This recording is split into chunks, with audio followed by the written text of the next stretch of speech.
Muito boa tarde, sejam bem-vindos ao painel Immersive Digital and Ethical Integration. Vamos dar aqui atenção ao setor do ensino superior, à inovação, à ética e estou muito bem acompanhada por vários atores do sistema educativo, um líder académico, uma estudante, docente e investigador. Portanto, será um painel muito rico e com diferentes perspectivas. Começando aqui desde já com o professor José Varjão e olhando para aquilo que foi também o experimentalismo observado ao longo dos 2 últimos anos letivos e determinados pela pandemia, nós temos aqui importantes matérias para reflexão, acima de tudo para o desenvolvimento de novos métodos e de novas práticas pedagógicas, mas também para conseguirmos planear e para investir noutros métodos e também noutros modelos de ensino, por exemplo, combinando o ensino presencial com o ensino à distância. E por isso mesmo a minha questão é se a mudança do paradigma nos modelos de ensino e de aprendizagem e se o próprio processo de aceleração da digitalização no ensino superior se já estão em curso. Em que fase é que estamos? Sim, eu penso que sim, que estão em curso. Aliás, já estavam ainda antes da pandemia,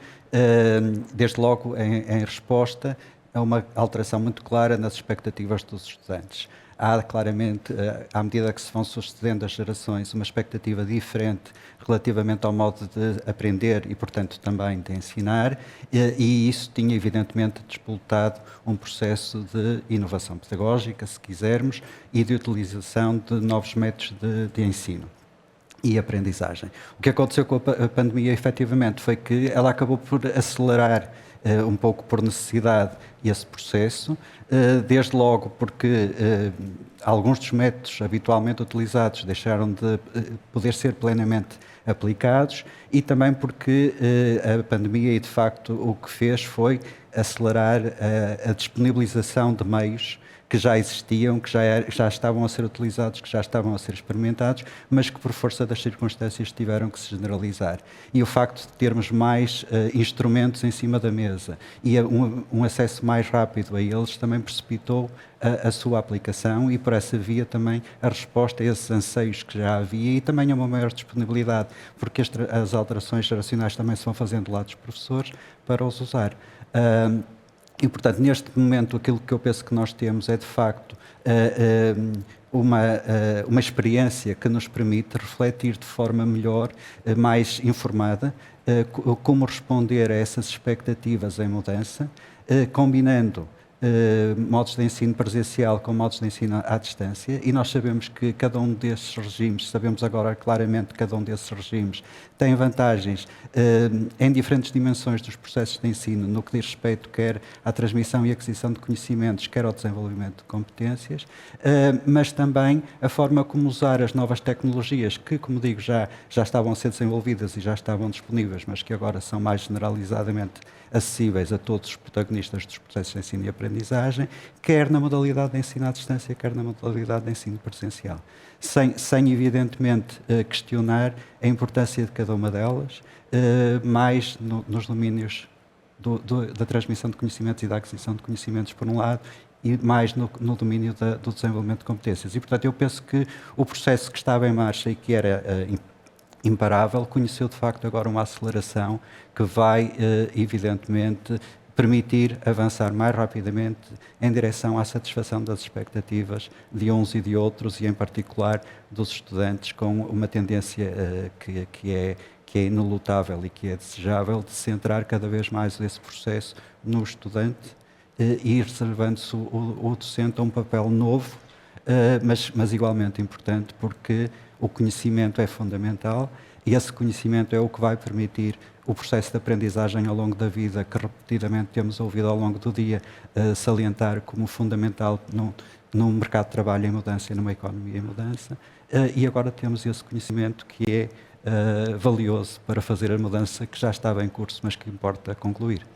Eu diria até que, portanto, a mudança despoltada pela pandemia terá sido mais importante e mais preponderante até do que os últimos 20 anos do processo de Bolonha, precisamente para este modelo de ensino mais centrado do estudante e também para tornar as instituições de ensino aos dias de hoje mais competitivas e também mais resilientes. É essa também a expectativa que se espera deste processo de mudança. Agora, Catarina, do ponto de vista dos estudantes e da vossa também perspectiva, da nossa perspectiva, daquilo que foi a análise também da Federação Académica do Porto ao longo destes 2 anos, fica bem evidente que dos principais desafios elencados pela comunidade académica estão as expectativas e, acima de tudo, os resultados decorrentes do processo de avaliação. O processo de avaliar no ensino superior continua a ser um grande desafio e, por isso mesmo, eu perguntava-te, do ponto de vista também enquanto estudante, se as instituições de ensino superior estão a saber responder às expectativas, às necessidades dos estudantes aos dias de hoje, porque os estudantes que entram hoje no ensino superior são muito diferentes dos estudantes que entraram há 3, há 4, há 5 anos atrás, e temos hoje estudantes nativos digitais e que nasceram literalmente com a tecnologia na ponta dos dedos. Tu serás certamente um exemplo disso mesmo e, portanto, como é que achas que as instituições de ensino superior estão a dar respostas? Estão a saber responder ou não às novas necessidades dos estudantes?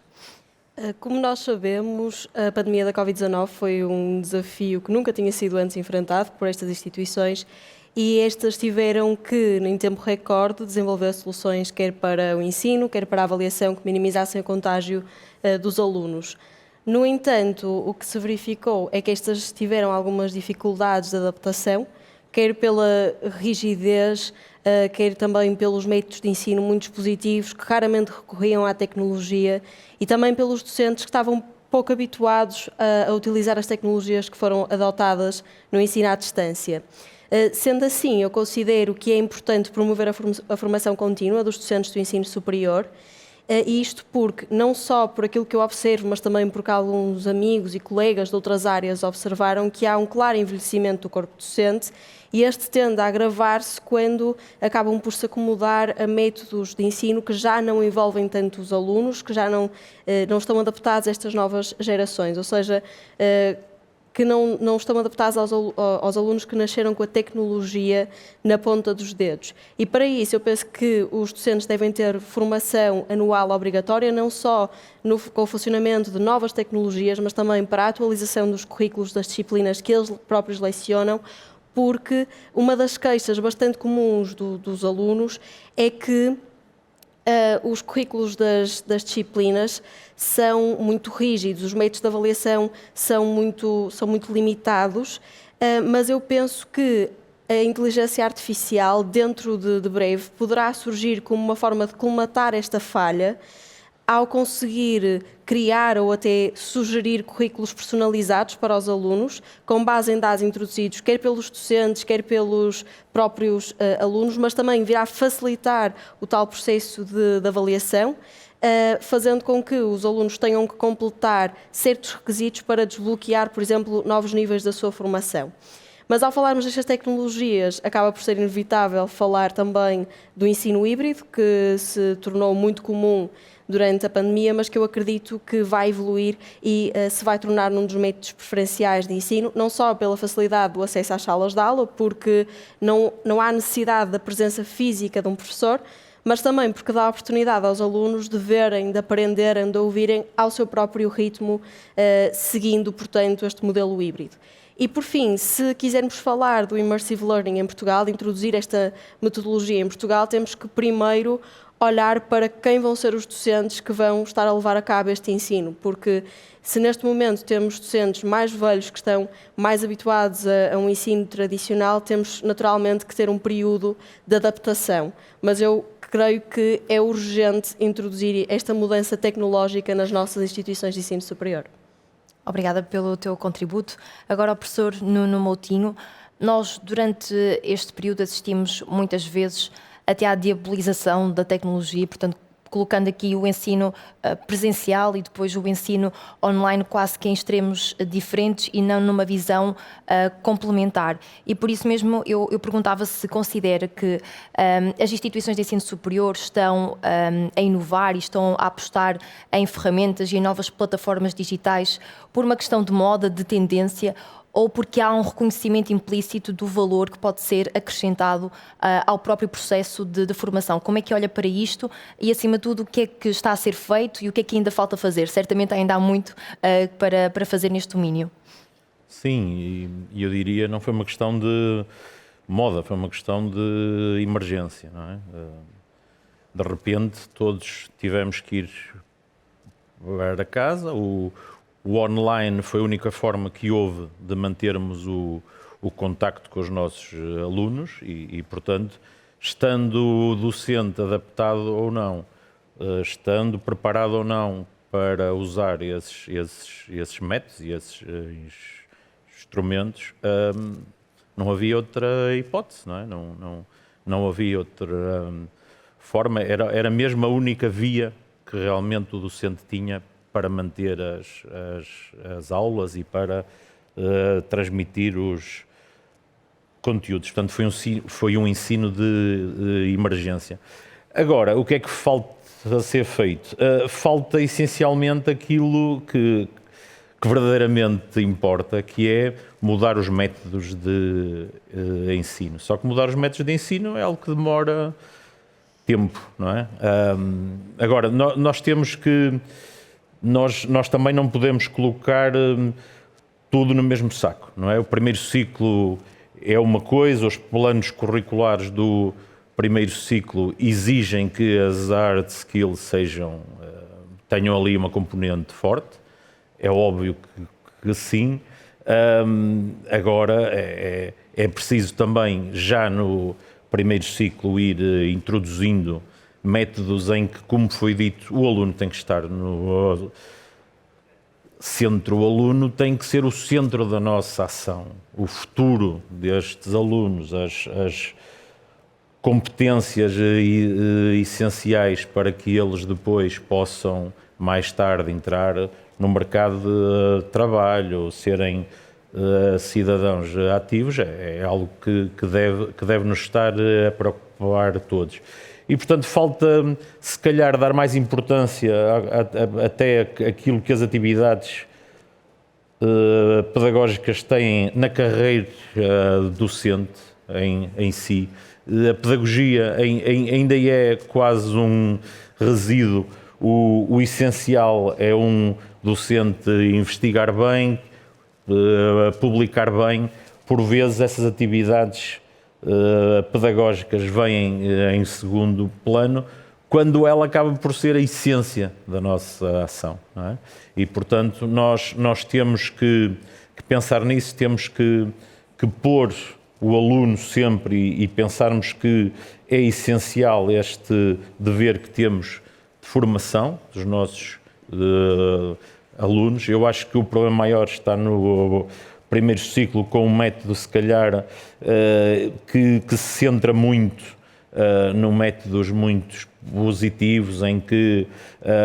o docente ainda continua a pensar que é detentor de algum conhecimento, alguma informação e transmite a informação e o aluno capta e, portanto, o que é essencial é avaliá-lo no método disto. Olha, o mundo não é assim, nós temos um mundo que tem uma hiperabundância de informação, o aluno tem acesso quase instantâneo e imediato à informação, precisa é de saber usar, precisa é de ter literacia sobre as coisas. E, portanto, é algo que, por exemplo, um segundo ciclo, um terceiro ciclo, prepara muito bem os nossos alunos para isso. Se calhar ainda há digamos, o ciclo onde é preciso fazer mais, é de facto este, mas é algo que demora muito tempo. Tem-se dado passos fantásticos. De facto, aquilo que a pandemia trouxe em termos de impacto para a mudança dos métodos e para irmos no caminho certo, absolutamente acho que vai ser essencial num caminho que tem que ser feito, não é? Que é um caminho de termos metodologias mais ativas e de colocarmos o aluno no centro da nossa ação. O professor tocou aí num ponto de especial importância, a meu ver, porque é muitas vezes quando colocamos numa balança a investigação e a atividade docente, e, portanto, quando olhamos para esta balança, ela está desequilibrada e temos visto uma predominância da investigação face à qualidade do ensino ou ao serviço de pedagogia. Mas dentro da própria academia, como é que nós podemos colocar a própria investigação ao serviço da pedagogia? Ainda há muito também a fazer neste sentido e na própria dinâmica e articulação dentro das próprias instituições de ensino superior. Qual é que é a sua perspectiva? Sim, eu acho que é algo que já vai sendo feito. Felizmente, há muita gente que consegue fazer as duas coisas bem e muito bem. Repara, quando falamos numa universidade, nós temos que pensar que há aqui duas obrigações. Por um lado, é preciso fazer evoluir a ciência, não é? Como é óbvio. Portanto, é preciso acrescentar conhecimento novo, e o conhecimento novo tem que ter impacto, tem que ser impactante, tem que fazer com que o mundo à nossa volta melhore. Mas depois temos que ter este dever também, que é de formar pessoas para as mais diversas áreas, não é? E, portanto, a combinação dos dois, realmente encontrares um docente também que seja bom nas duas áreas, que tenha a noção deste impacto e desta dupla função que realmente o docente tem, é muito difícil e muito raro até, ok? Mas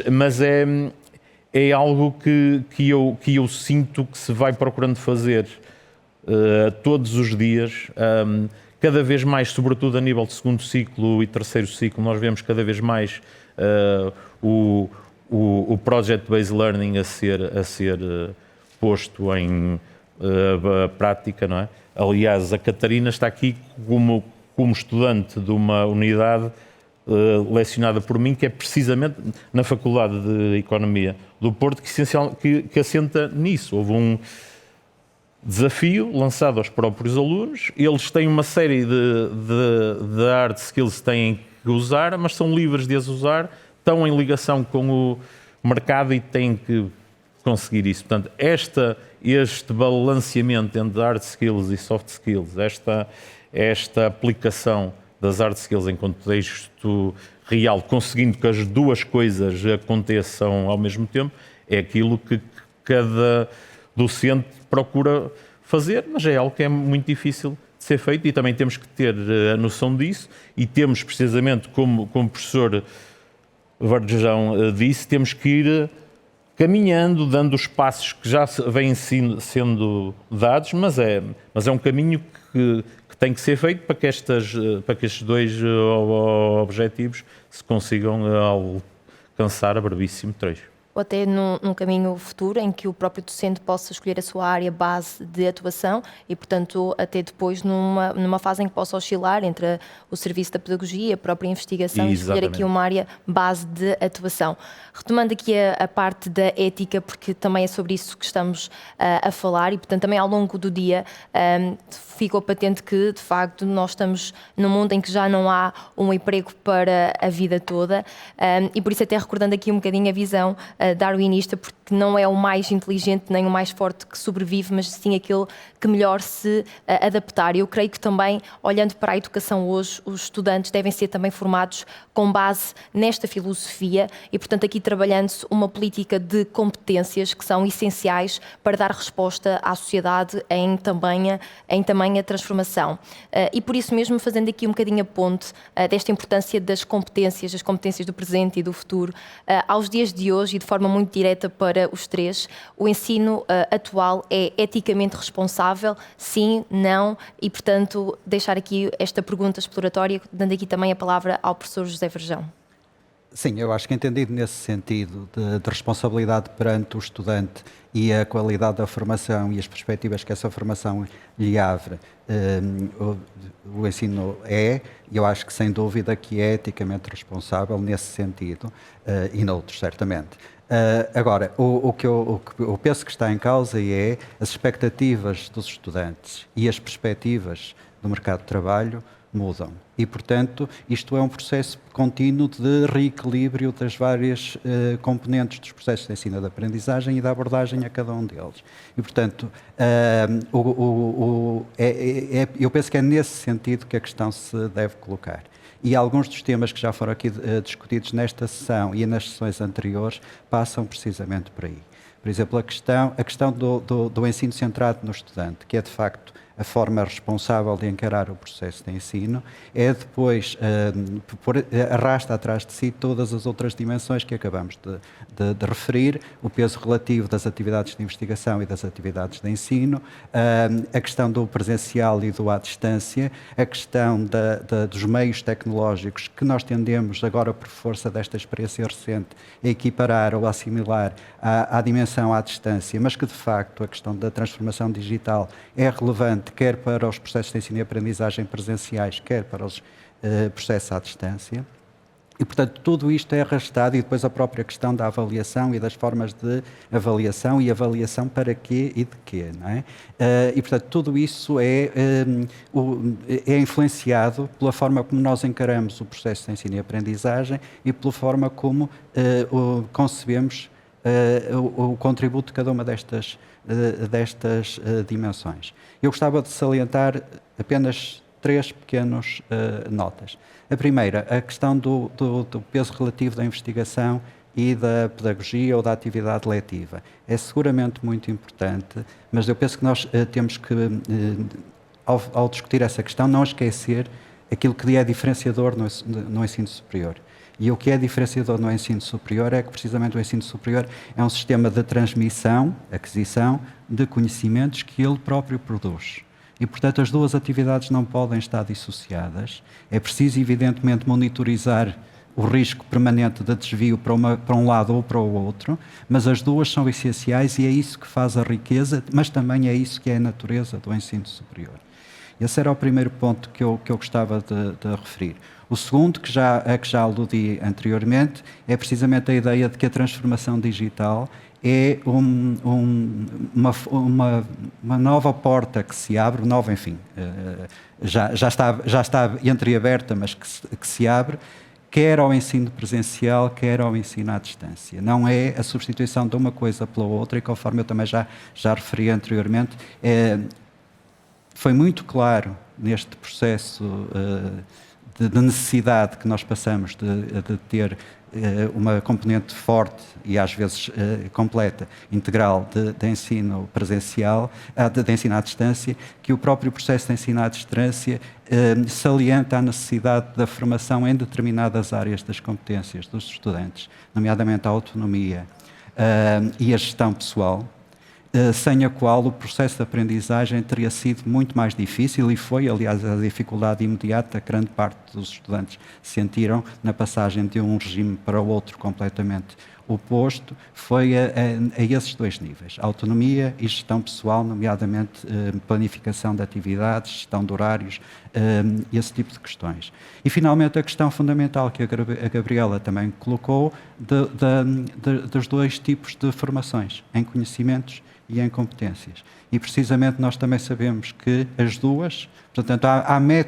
o que estamos a discutir é o método de chegar aos 2 objetivos, ao da transmissão e aquisição de conhecimentos e ao do desenvolvimento das competências, e é isso que está a ser reequacionado, sendo certo que há algumas dimensões da transmissão e aquisição de conhecimentos e do desenvolvimento de competências que se fazem melhor presencialmente, há outras que se fazem melhor à distância. E é esses equilíbrios que estão permanentemente em mudança e que nós temos que estar atentos à sua monitorização. É mais isso. Só queria deixar uma última nota para uma implicação disto também para algumas áreas da formação que tipicamente são referidas como de papel e lápis. E eu acho que uma das implicações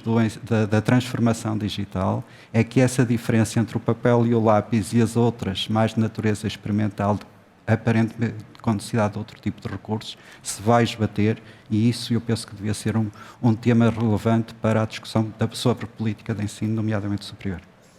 Muito obrigada. Catarina, o ensino atual é eticamente responsável? Na minha opinião, eu penso que as instituições de ensino superior devem promover quer práticas internas, quer externas, para o crescimento social e intelectual dos seus alunos, porque estas têm uma responsabilidade não só da formação académica, mas também da formação pessoal dos alunos e da preparação para o mercado de trabalho. Ou seja, a sua principal responsabilidade em termos éticos é precisamente formar profissionais que se consigam adaptar a um mundo em constante mudança. Mas o que acontece é que quando nós olhamos agora para o ensino superior e vemos os alunos, sobretudo das licenciaturas, nós vemos que estes estão desanimados, pouco estimulados, com currículos que já estão, de certo modo, desatualizados, com métodos de ensino que são muito dispositivos, que fazem com que os alunos intervenham pouco nas aulas, ou seja, não consigam ser muito ativos nas aulas. E este tipo de ensino não prepara profissionais para um mundo em constante mutação e no qual se espera que até 2030 desapareçam, por assim dizer, 100 milhões de postos de trabalho. Ou seja, há um forte desalinhamento entre aquilo que são as competências que o mercado de trabalho está à procura e aquilo que os novos trabalhadores têm para oferecer. E enquanto o ensino superior continuar a formar os alunos para uma realidade que se está lentamente a extinguir, acaba por agravar este problema. Mas uma forma de combater este problema é, como o professor Nuno disse, através do Project-Based Learning, em que leva a que os alunos trabalhem em equipa, façam apresentações, tudo coisas que vão ser comuns no seu futuro laboral. E desta forma, através do Project-Based Learning, que é uma ferramenta excelente, como nós vemos nas organizações estudantis, em que os alunos podem dar inputs valiosos e há quase uma seleção dos alunos, porque estas organizações têm vagas limitadas e acabam por ser, estes membros destas organizações acabam por ser o comprovativo de que, ao aplicar na prática a teoria, é a melhor forma de consolidar o conhecimento. E também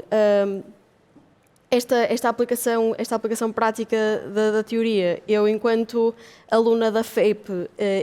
para completar o meu currículo em termos de soft skills, fui membro de uma organização, do departamento de marketing de uma organização durante 2 anos e eu aprendi nessa organização a trabalhar em equipa, a gerir tempo, a resolver problemas. E esta é apenas uma das muitas organizações que existem na minha faculdade e que são muito apoiadas e incentivadas e que eu penso que as restantes instituições devem seguir este exemplo e criar, portanto, cadeiras que sejam obrigatórias em termos de projetos e de atividades práticas, porque isto também tem vantagens, por exemplo, da reputação dos alunos perante as empresas, porque ao terem que lidar com as empresas, estas ficam a conhecer o trabalho dos alunos e também possibilita futuramente a sua contratação futura. Professor Nuno, muito rapidamente, em 30 segundos. 30 segundos, acho que foi tudo dito. A resposta simples é sim, não é? Nomeadamente, eu vejo cada vez mais a universidade preocupada com questões cívicas e isso é muitíssimo bom. Agora, como realmente a Catarina disse, há se calhar ainda algo que tem que ser feito no sentido de ainda conseguirmos que os nossos alunos adquiram mais